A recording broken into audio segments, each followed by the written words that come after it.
9th January, SS Boria, Miss Pavlova's cabin. Somehow, the door to the cabin we were in ended up bolted after we made an emergency stop. Susato-san took a deep breath and gently slid back the bolt.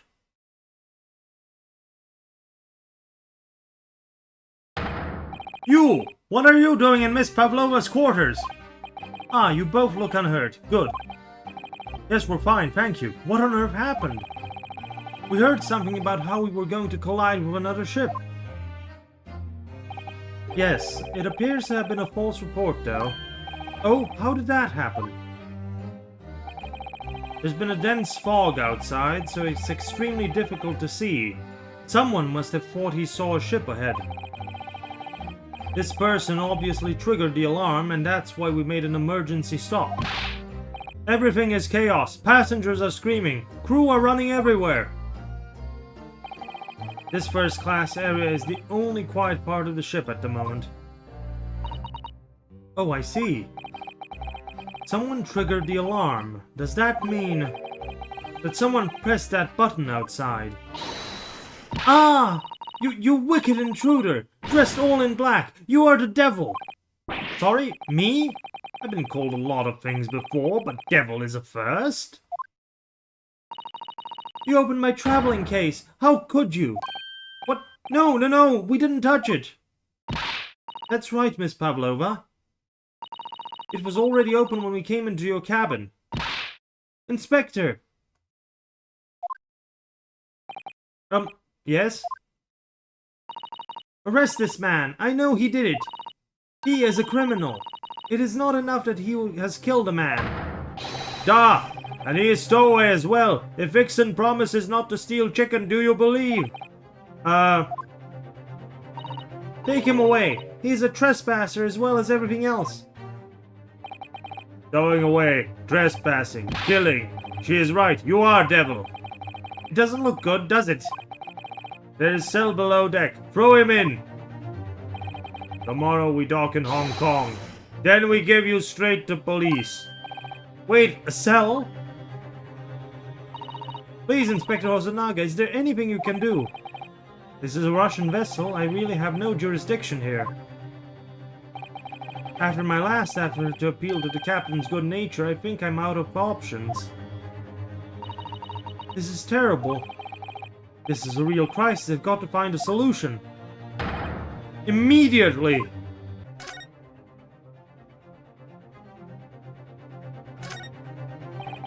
I just need to keep calm and focus on the task at hand, which is investigating. Don't touch my things! You want me to show you where crawfish hibernates? Hiya! Mr. Naruhodo, what do you think you're doing? Wow, everyone's attacking me! And I was just starting to think she was my friend. Is there anyone who can help me out of this mess? He's here, isn't he? Yep, he's here. What are you doing up there? Mr. Shlomes! Naturally, I was analyzing what weight of 20,000 rubles feels like on one's head. Have I not told you that as a detective it is my business to know what other people do not? This isn't a mere tomfoolery, my boy. No. Well, why were you hanging from that hook before then?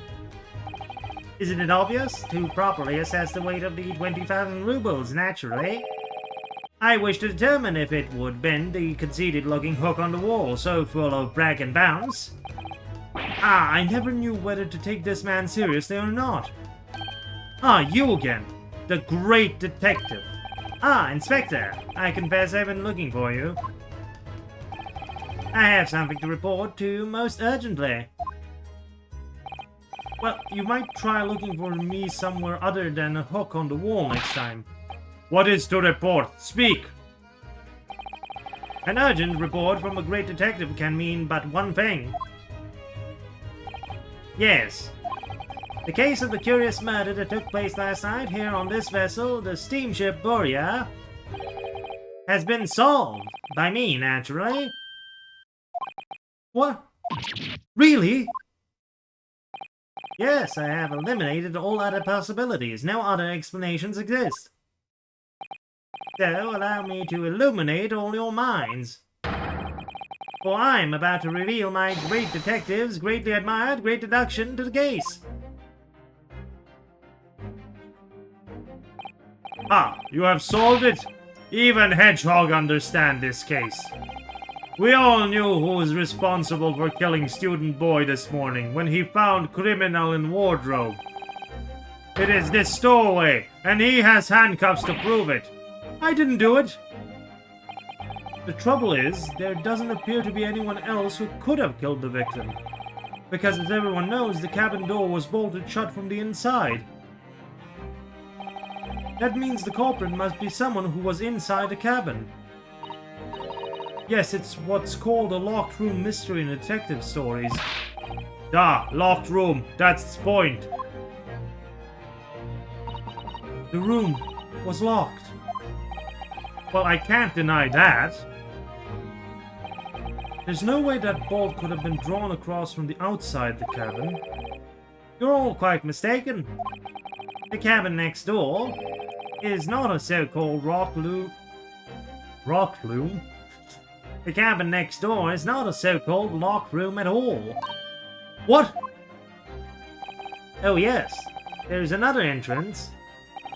An entrance used last night by the culprit in order to gain access to the cabin despite the bolted door. What other entrance? We never discovered one. Why, it gapes open-mouthed at you even as we speak. The ventilator man. The ventilator? Ha ha ha ha ha! You think this funny? I cannot even put my arm through that hole. That's because your arms are as thick as tree trunks. You're suggesting that the culprit entered and left the victim's cabin through that tiny opening. It's not possible. Ah, but it is. And last night, the victim even witnessed the intruder in the act of passing through the ventilator. Mr. Shlomes, do you mean... Are you referring to the words Kazuma-sama wrote in his diary? 1:23 a.m. I can hear a faint whistling sound. 1:35 a.m. What looks like some sort of speckled band is dangling from the ventilator's grill. Precisely, my dear madam. But what does it mean? What is this speckled band? The answer to that particular conundrum is in this very cabin.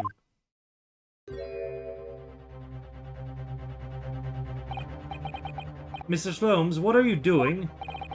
There is a distinct element of danger, but fear not, I am ready. What I'm about to expose for you all to see will shock you to your cause.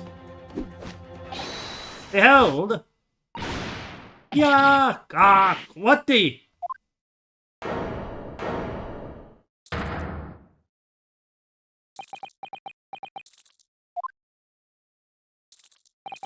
Allow me to introduce you all to the band. The speckled band. A snake. Indubitably.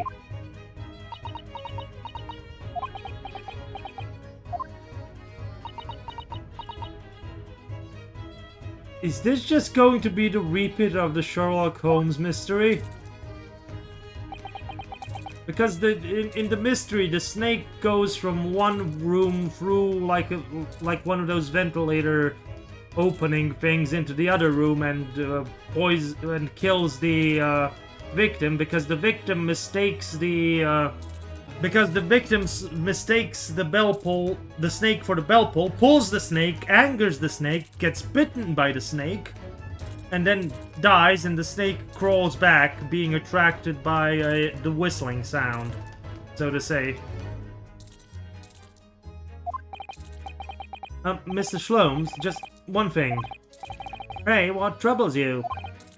Well, that snake isn't really speckled, is it? It looks more stripy, wouldn't you say? Hmm? Yes, you're right. I think in this case you'd have to call it... the striped band, wouldn't you?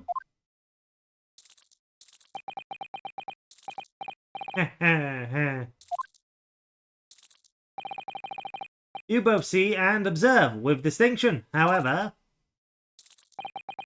Do you not think that this is precisely the trap into which the culprit wishes you to fall? Oh my goodness, really? It's a trap? How exactly? I think perhaps it's time to explain the intricacies of my train of thought. Are you ready, Miss Pavlova?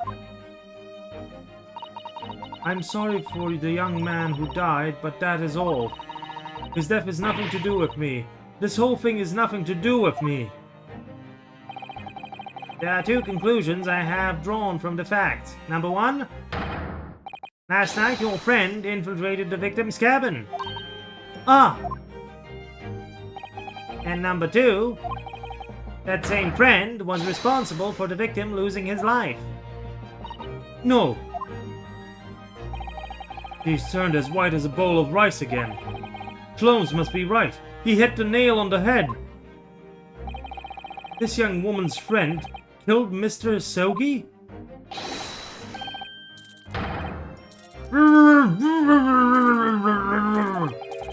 It looks like he can't speak with that snake coiled around his head. I would advise as little movement as possible, Seaman. You wouldn't want the fangs of that long friend in your neck. So everyone, let us begin. Herlock Sholmes is proud to present his logic and reasoning spectacular. The great deduction, the great games afoot. And upon this charge, cry God for Harry, England, and St. George. Intruder's identity. Miss Pavlova, moments ago you claimed the following. His death has nothing to do with me. This whole thing has nothing to do with me. Yet you cannot deceive yourself. Yes, when you recall those horrid events, your aching heart smarts with pain. And it is that very pain that evidences your inextricable link to the victim's death. So we ask, what was the nature of this intruder that stole into the victim's cabin on that pretentious night? Why, naturally, it was the friend with which you boarded this vessel, was it not? Ah, as I suspected, another telltale glance.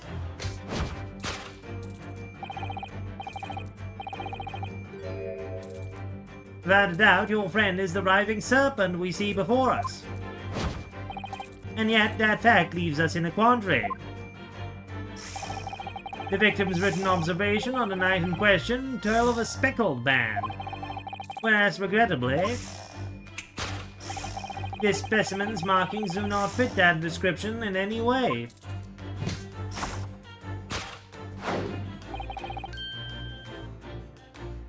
What explanation can we then give, pray? What was this sight that fell upon the victim's eyes last night? No, don't look at me. This has nothing to do with any of this. Oh, but it does. You have the answer to this quandary even now, hidden behind your back. Yes, that which you are trying but failing to conceal can only be the snake's sloughed skin. Evidently, after this subtle and horrible crime, this most deadly friend of yours shed its original skin, no? I don't know what you're talking about. Last night, through the ventilator visible in this cabin, your then speckled friend slithered next door. Using the bell cord on the other side as a bridge, the serpent silently descended into the victim's quarters. In the dim light, it appeared to the young gentleman who was about to lose his life as a speckled band. In summary, the nature of this friend of yours, which last night infiltrated the scene of the crime, is a rare breed of snake, whose markings change each time it sloughs its skin. A snake so dreadful, we can only imagine it would be found in the deepest depths of India. A beloved speckled snake.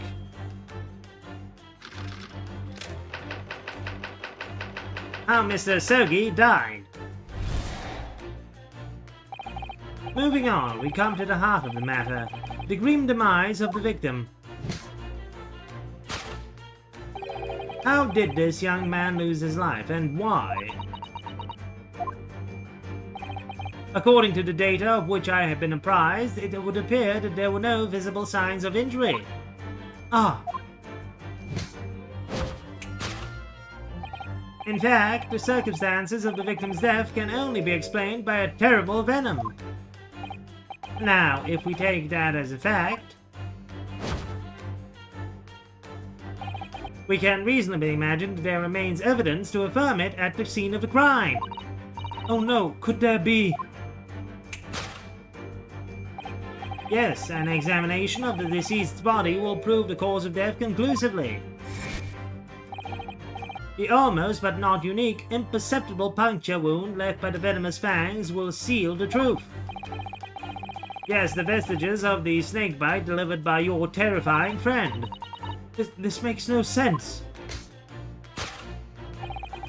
There is no point in feigning ignorance, Miss Pavlova. After the incident, you endeavored to hide everything, didn't you?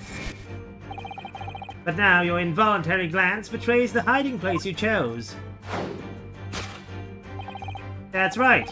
You hid the evidence that links you to the victim's death in that traveling case. When we first met in this cabin, it came to my attention that your case moved periodically. Your serpent assassin was relentless inside, no doubt. You don't. It is telling that the victim made note of low whistling sounds that he heard minutes before his end. That was your signal, was it not? The sound you had used to train your serpent friend. To train? Indeed, you put the serpent through this ventilator and wait, after a period, summon it back with a whistle.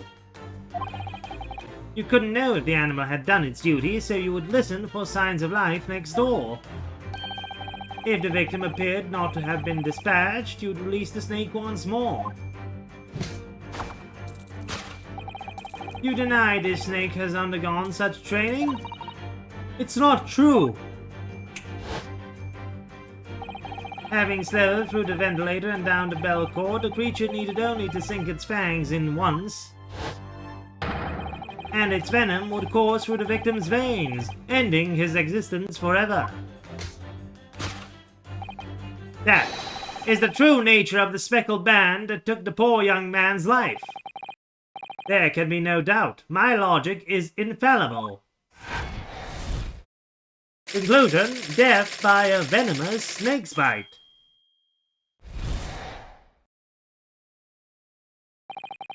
Thus concludes Sherlock Holmes's great deduction of the speckled band.